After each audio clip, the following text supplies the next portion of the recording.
You're in a conversation and someone says, if God is so good, how could he command genocide in the Old Testament? What would you say? In Old Testament passages such as Deuteronomy 7, God commands the Israelites not only to drive out the people who lived in the land of Canaan, known as the Canaanites, but also to take over their land and destroy them all. If God is so good, how could he command his people to do such a thing? The next time you're in a conversation and that question comes up, here are 3 things to remember. Number 1, God's command for Israel to drive out the Canaanites was not race-based, but behavior-based, as the Canaanites engaged in acts that would be considered criminal in civilized societies. In Canaanite culture, horrific acts such as infant sacrifice, ritual sex, bestiality, and incest were not only legal, but common. This behavior had been going on for centuries and was integral to the worship of their idols. These acts of cruel injustice had God's attention because God is just. He cares about the victims of injustice. At the same time, God's judgment wasn't a spur-of-the-moment decision. For centuries, God had waited patiently for the Canaanites to repent. In other Old Testament passages, God demonstrates that he desires mercy over judgment and is always willing to relent from judgment if the people are willing to repent.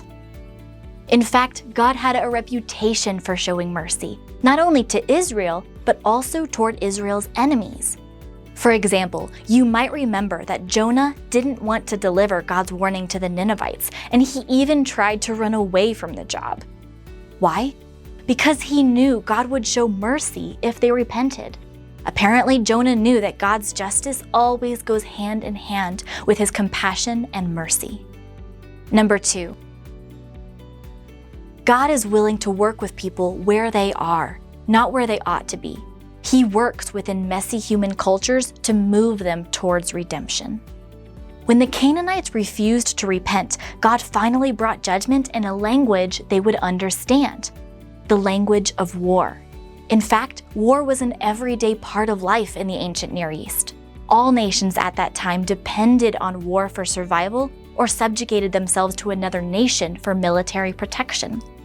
While it's hard for us to imagine a world where war is an everyday norm, God is always working within all cultures, no matter what their norm is.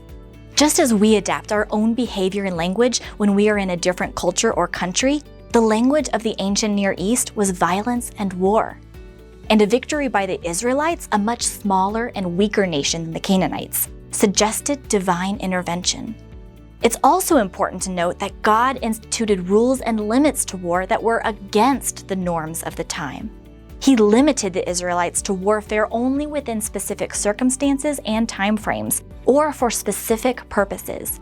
God also limited who could fight, exempting those who had recently bought a house or a vineyard, or were engaged to be married, and even those who were just faint-hearted.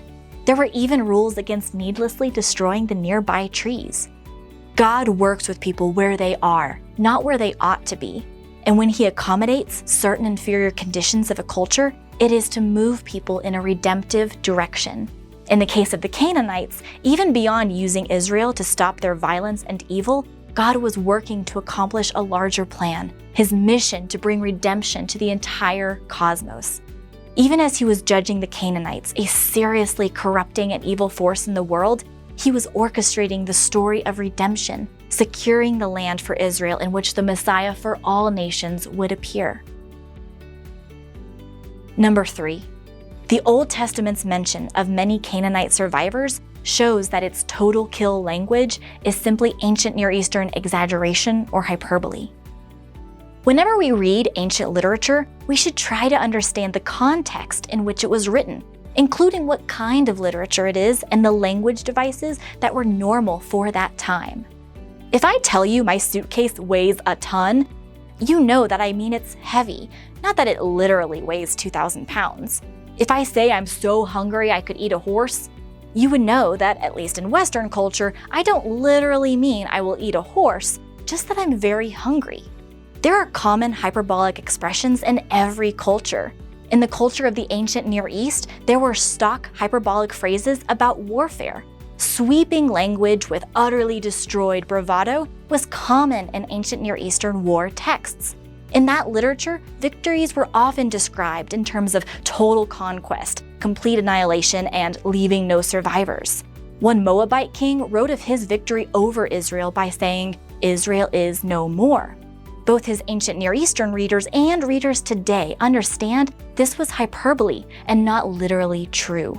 The total kill language in the Old Testament command was closely followed by directions to not intermarry with the Canaanites, the ones who were supposedly to be wiped out. In fact, the biblical language of the Canaanite destruction is identical to that of Judah's destruction in the Babylonian exile, which clearly did not mean utter annihilation or genocide. In both cases, people from these nations turned to God and were accepted into Israel. God even made Rahab, one of the Canaanite women who turned to God, one of the great-great-great-great-grandmothers of Jesus. All this indicates that to some degree, the language used in the Old Testament about utterly destroying the Canaanites was hyperbolic. Passages dealing with God's command to drive out the Canaanites from the land are difficult passages to read, and we have to be honest with those difficulties and resist offering trite answers. But the first step to understanding what happened and why is to evaluate the context of the biblical narrative and the ancient Near Eastern culture. So the next time you're in a conversation and someone objects to genocide in the Old Testament, remember these 3 things. Number 1, God's command for Israel to drive out the Canaanites was not race-based, but behavior-based, as the Canaanites engaged in acts that would be considered criminal in civilized societies. Number 2, God is willing to work with people where they are, not where they ought to be. He works within messy human cultures to move them towards redemption. Number 3, the Old Testament's mention of many Canaanite survivors shows that its total kill language is simply ancient Near Eastern exaggeration or hyperbole. For What Would You Say? I'm Brooke McIntyre.